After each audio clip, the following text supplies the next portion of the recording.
Now, one of these influencers is a woman named Pearl Davis, who has garnered a relatively large following on YouTube and various social media platforms. She's in her mid-20s, single and childless, and yet full of opinions about modern marriage and family life, a subject that she has no personal insight into whatsoever. But I'll see guys that take you guys' advice, and sometimes, it ruins their life.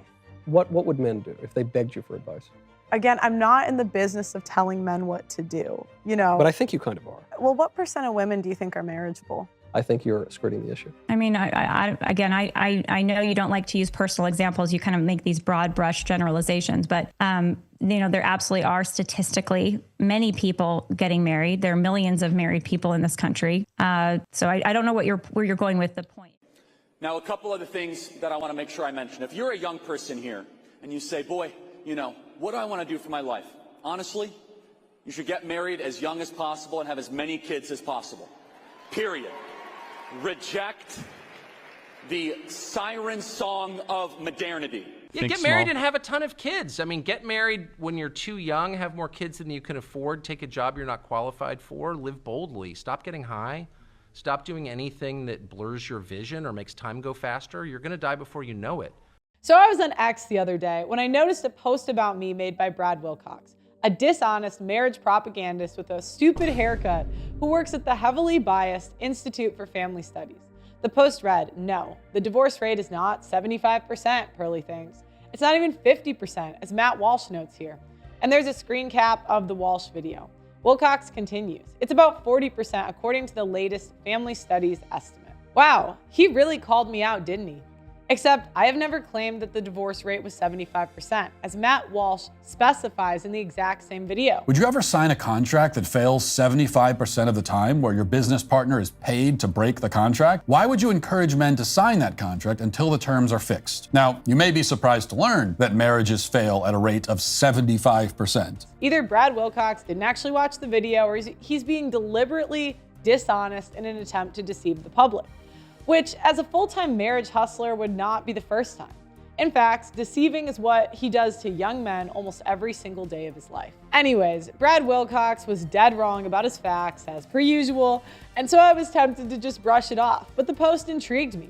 Sure, Brad Wilcox was insufferably smug. That's nothing new. You get used to it. TradCon advocates can't help themselves. They have to pretend like they've got life all figured out. Then you find out they're secretly gay or addicted to cuck porn, or you catch them sneaking off to Vegas to have some transformer prostitute to mess around with. But what intrigued me about this post is that Matt Walsh's video attacking me and others who recommended caution to young men about marriage, it originally came out 2 years ago. I looked and I saw that Matt Walsh recently reposted the video to his YouTube channel for some reason. I assume it's in response to my recent essay video called "How Conservatives Trick You into Marrying Modern Women," which I tore TradCon's a new one, exposed their motives for deceiving young men, and unpacked some of the misleading statistics and arguments they use to do so. Or maybe it has nothing to do with me at all. Maybe Matt is just regurgitating old content because he knows he peaked after the one-trick pony move of repeatedly asking mentally ill libtards what a woman is. Or maybe Matt's wife's boyfriend won't let him use the computer unsupervised anymore. I don't know.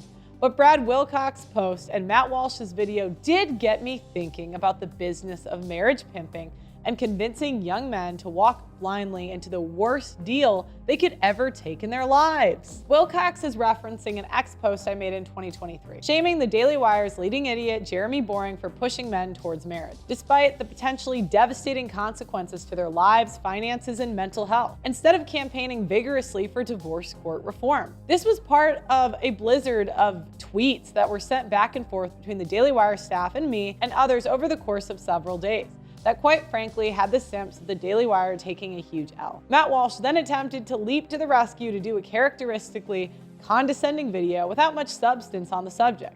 He picked one tweet out of several dozen of mine where I said, the virtue signaling needs to stop. For an organization that talks about facts, let's ask the question, would you ever sign a contract that fails 75% of the time and where your business partner is paid to break the contract? Why would you encourage men to sign that contract until the terms are fixed? Would you ever sign a contract that fails 75% of the time, where your business partner is paid to break the contract? This debate on social media brought out the rest of the marriage skeptical crowd on the right. A bunch of these red pill influencers decided to hop on an emergency Zoom call and spend 2 hours talking about me and the rest of the Dailywire crew and our reckless promotion of society's most fundamental institution. Note that I did not say marriages end in divorce 75% of the time. I said they fail 75% of the time. That figure is based on rough estimates provided to me by attorney Andrew Branca of the numbers of marriages where people stay together despite one or both of them being miserable. Matt Walsh clarifies this in his video before the 3-minute mark. It's not 50-50. That only accounts for divorces. Another 25% on the negative side for miserable men trapped in cheaper to keep her marriages, unwilling to risk financial destruction and loss of their children. 75% chance of a devastatingly bad outcome is just a bad plan. No sane person would enter into a commercial contract on such terms. Which makes me wonder if Brad Wilcox's employers at UVA know that he is bad at basic research. Now, 75% of marriages either ending in divorce or unhappiness is an extremely crude figure that I used in one tweet amongst dozens over the course of a pretty intense multi-day debate. In reality, it's interesting though. It's pretty difficult to form a clear idea of how many marriages that stay together are happy or miserable. First of all, you cannot trust self-reporting. People trapped in loveless marriages are prone to lie to keep up appearances. And even if they are asked privately and anonymously, they also might be lying to themselves. After all, happy in your marriage. Well, relative to what? Lying dead in a ditch? I told her I loved her, and then it was a full month until she said that she loved me back. So for a full month, every conversation ended with, I love you, and her going, thanks, bye, talk to you later. Religious people like Matt Walsh and Brad Wilcox are also likely to exaggerate the health of their marriages because they've got that extra pressure to show off how wonderful their lives are in order to make converts. And if they admitted trouble, well, they might face the stigma of their own church congregation. So you can't go by firsthand testimonials. Instead, you've got to look at external signs of unhappiness, which is not easy to do. Sexlessness in marriage is one option. According to a 2022 data aggregation from sources like the General Social Survey and the Kinsey Institute, about 1/3 of long-term marriages are sexless. But this number does fluctuate from study to study. Some sexlessness is a function of age. Sometimes a married person who reports no sex in the past year at the time of the survey can resume sex with their spouse afterwards. Another comprehensive study of 18,000 adults published in 2017 in the academic journal Archives of Sexual Behavior estimated that sexlessness in marriage is about 16%.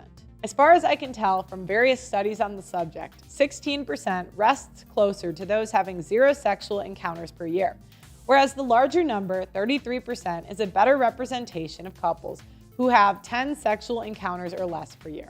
That's less than 1 a month. But regardless of whether you call it 1/3 or 1/6, after subtracting the 40 to 45% of marriages that end up in divorce, it already places the number of modern marriages that are happy in the minority. Not all marriages are sexless because of age, of course. Viagra is a thing, and most of these studies set age limits as to not let physical infirmity skew the data. Instead, sometimes sexlessness results from young or middle-aged wives sexually rejecting their husbands, which has disastrous effects on a man's mental health and self-esteem. I am in the midst of a 24-year sexless relationship with a woman that I'm deeply, deeply in love with. The crux of the question is whether she can't address this issue or she won't. That's not a question I can answer, brother. When you've asked her that question, what has she said? It's not that we have not discussed this, but she continually asks for space and she needs time. Yeah, you gave her a quarter century. Yeah. She's probably going to leave you. If it's been 10, though, she probably already left. It's pretty cruel when you think about it. Men don't ask for much in marriage, and yet they strive to provide quite a bit. But the lack of reciprocity from modern women in relationships should not come as a surprise to anyone who's been watching this channel. Other wives grow morbidly obese and repulsive after marriage, resulting in sexlessness. If you got married and gained weight after, I want you to raise your hand. I need a count of hands, please.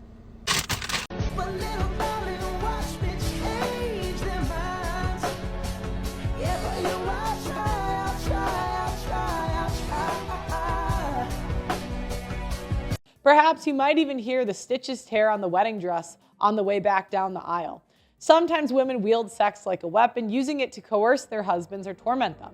There's a lot of ugly ways sexlessness can emerge in a marriage, and I think it's fair to call those toxic ones, whatever percentage that may compromise utter failures. Another external sign of a marriage failing one might look for is the percentage of couples who go to marriage counselors, or God forbid, the left-wing crazies who call themselves sex therapists.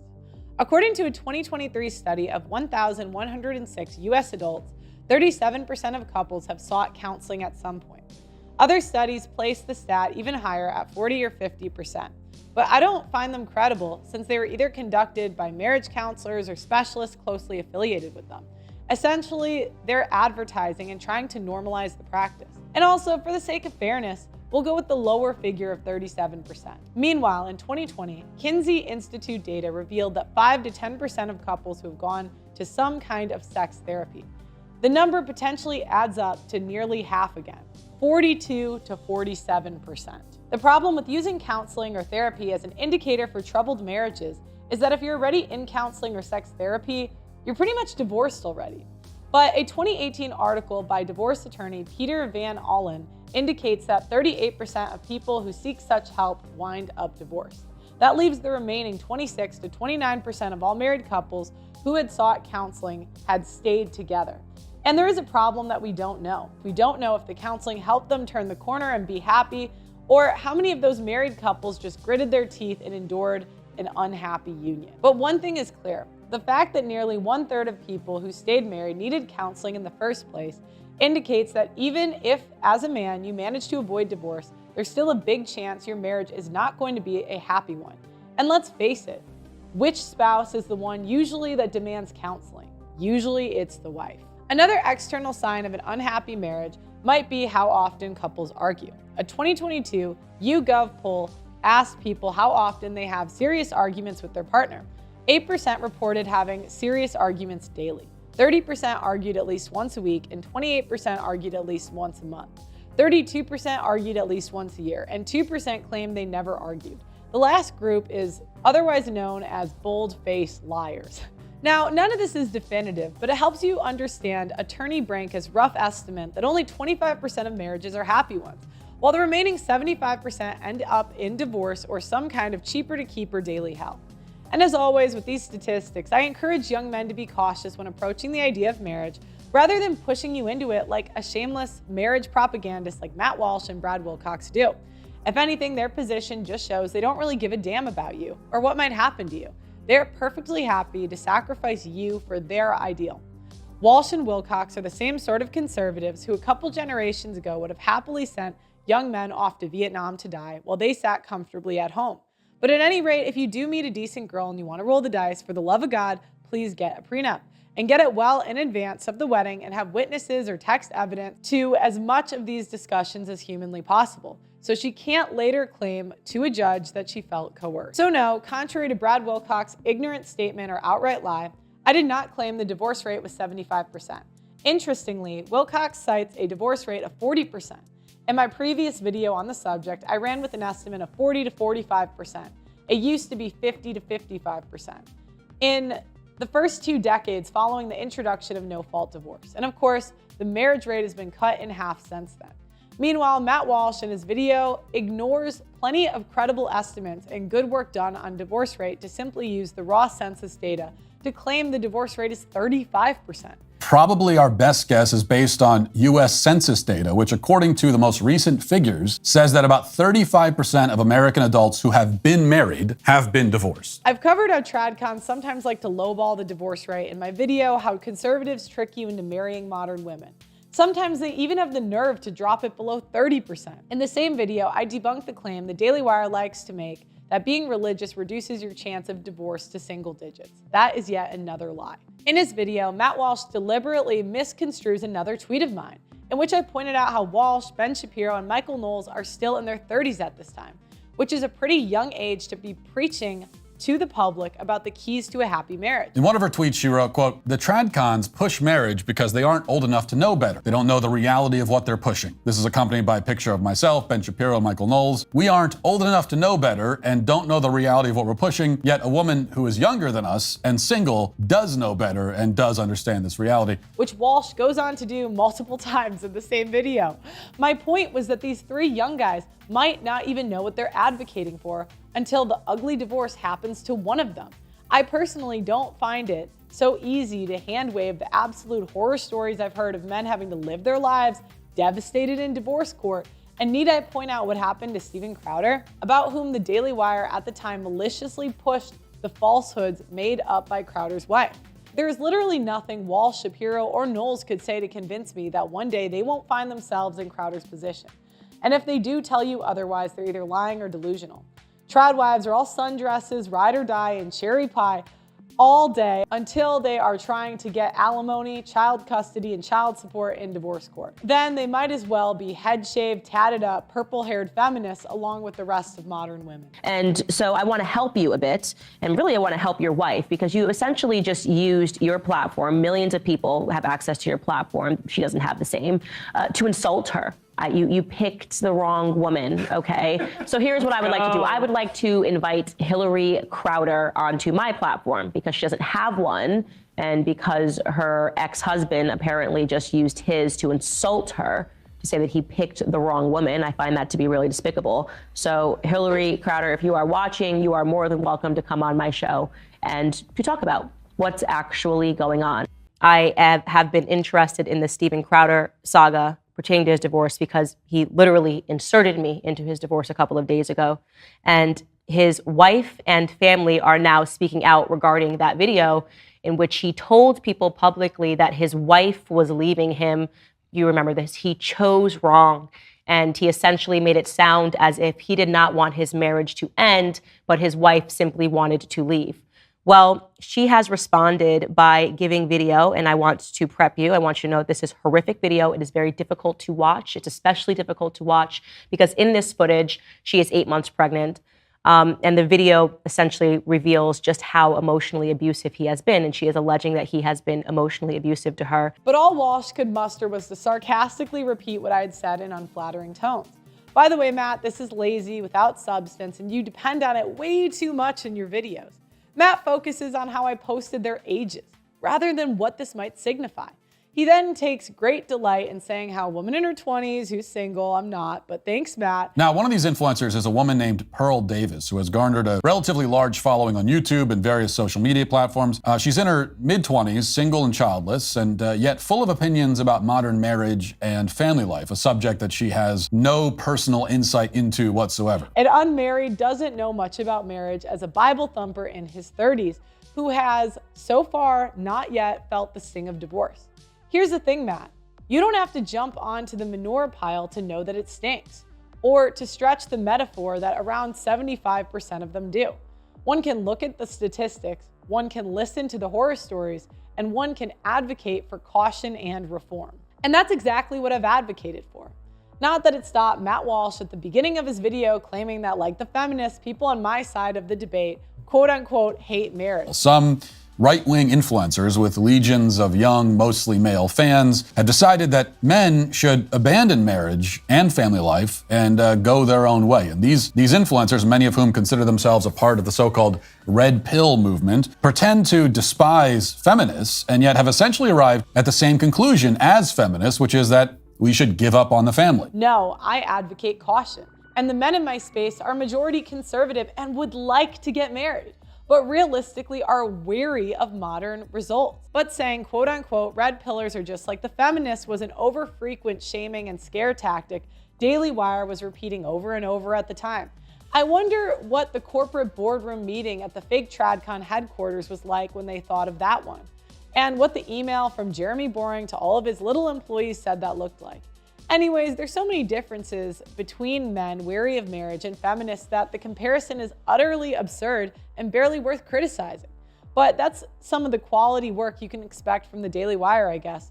more two-dimensional, socially irrelevant garbage. It is, however, illuminating that in the comments on the Matt Walsh repost of the video, along with every single other Dailywire video on the subject line in the past 3 years, has been full of men agreeing with me and people like me. Top comments consistently every single time.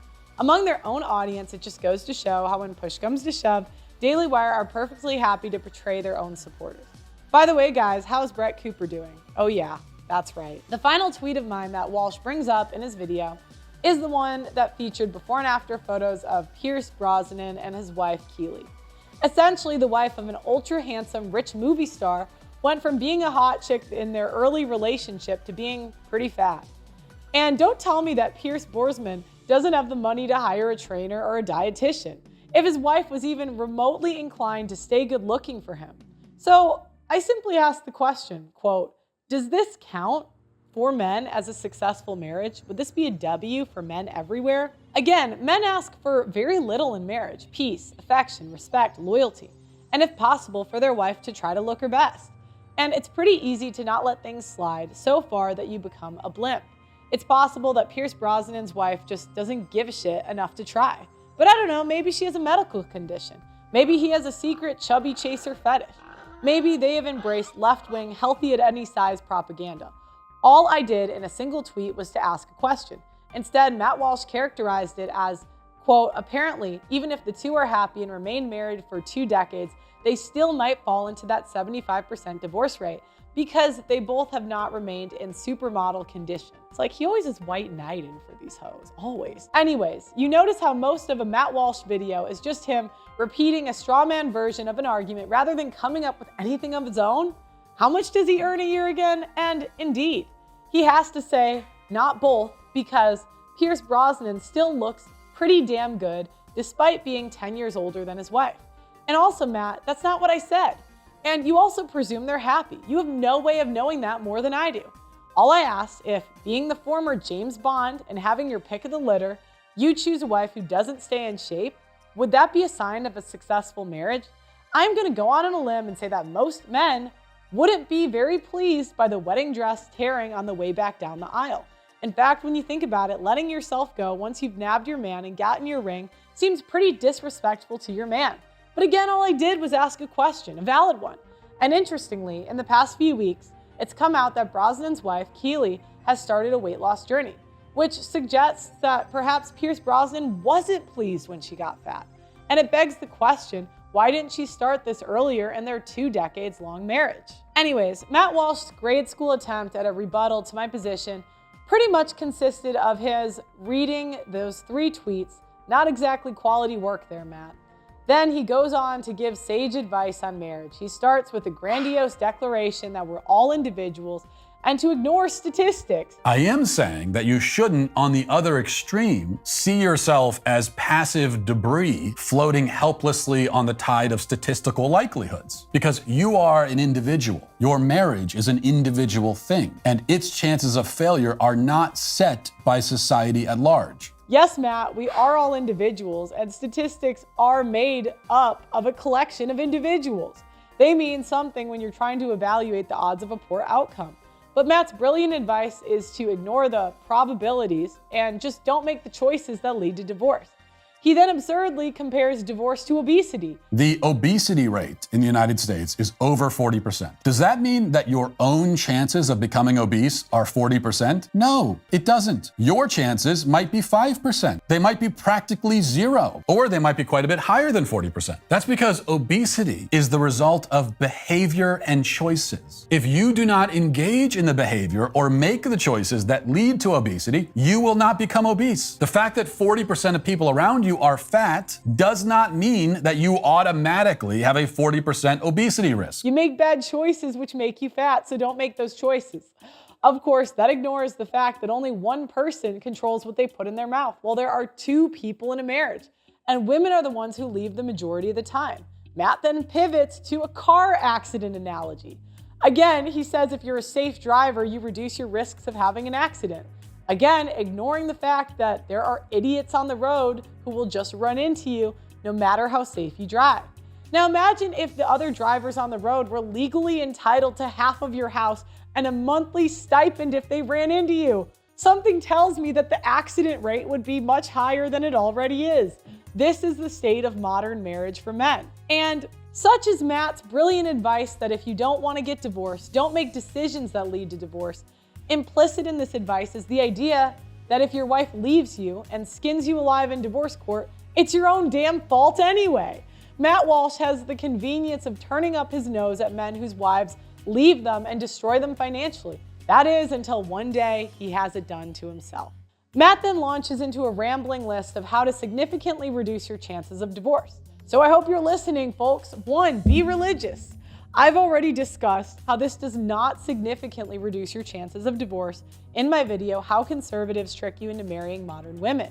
Essentially, unless you're a religious fanatic who attends church every day, it's really not going to move the needle. Second, agree with your wife that you don't, quote unquote, believe in divorce. And maybe she'll say it to you. It doesn't mean she won't turn on a dime and take advantage of the legal system and wield it like a bludgeon against you. By the way, ruling out divorce as an option doesn't mean your marriage is a success, Matt. Staying trapped in an unhappy marriage because you don't believe in divorce would fall into the 75% of failed marriages. In fact, now I'm wondering, Matt Walsh obviously doesn't believe in divorce. Presumably, neither does his wife.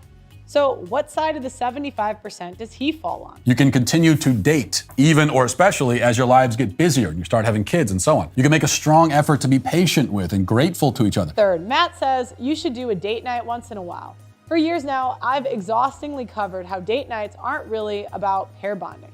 They're demands a wife makes for extra pampering and entertainment, with the veiled threat that if you don't do date nights, she's going to be more and more unpleasant to live with. Fourth, Matt says you should be patient and honest. Well, that's nothing. I mean, who's out here saying a good marriage strategy is to be grumpy and to lie? But bear in mind, folks, this is low IQ advice on marriage from a man who is encouraging you to leap into it regardless of potential risk. 5, Matt says you should take care of your body and appearance. What, like Pierce Brosnan's wife did? You just finished shaming the idea that a wife turning fat might indicate a marital discord. You hypocrite. You did your straw manning sarcastic voice and everything. You know, the thing that you do for 80% of your videos as a piss poor argument? Anyways, bear in mind that these two things are highlighted by Matt in the exact same video. And that's it. That's Matt's brilliant advice as you walk into a horrible deal. In this light, it's hardly surprising that the conservative movement at large does not trust or respect the Dailywire. They call it the fake TradCon headquarters. People have all sorts of suspicions about special interests, controlled oppositions, and a rigid, cutthroat, money-grubbing business ethic or lack thereof. There certainly have been way too many scandals over business contracts at the Dailywire to ignore. And these are the people asking you, as men, to trust their advice. Throw caution into the wind and just man up and get married. Well, folks, this is very much an instance where you'd be very wise to examine the source. Buyer beware. Don't risk the destruction of your life and finances just because some cuck losers at the Dailywire insisted it was a good idea. Thanks for watching, and if you liked this video, leave a comment and let me know your experience.